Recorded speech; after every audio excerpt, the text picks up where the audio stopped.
On February 25th, 1964, in Miami, the boxer then known as Cassius Clay beat Sonny Liston to become heavyweight champion. Later that night, Clay got together with three other legends at an Overtown motel: football great Jim Brown, activist Malcolm X, and singer-songwriter Sam Cooke.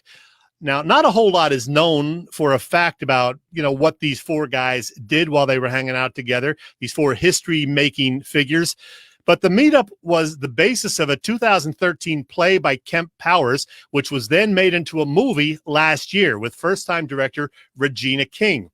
And what we get is a thought-provoking film about, without knowing for sure exactly what went down, what was almost certainly an interesting night.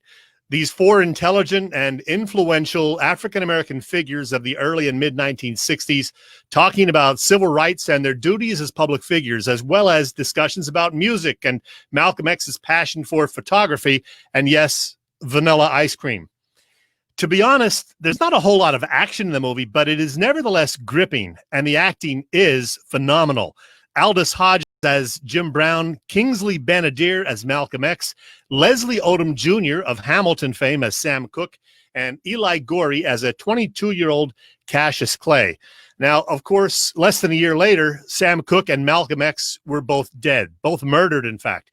Jim Brown retired after the 1965 season to focus on his movie career.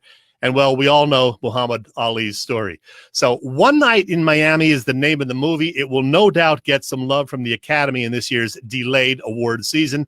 It is available on Amazon Prime Video and well worth watching. The Chet grade for One Night in Miami, A-. All right. So there you go. Okay, so where can you watch this? Amazon Prime Video. So if you have Amazon Prime, you have Prime Video. And I've watched a few things on there, and this one is well worth watching. Okay, and this would have been in the theaters had the theaters been open, is it?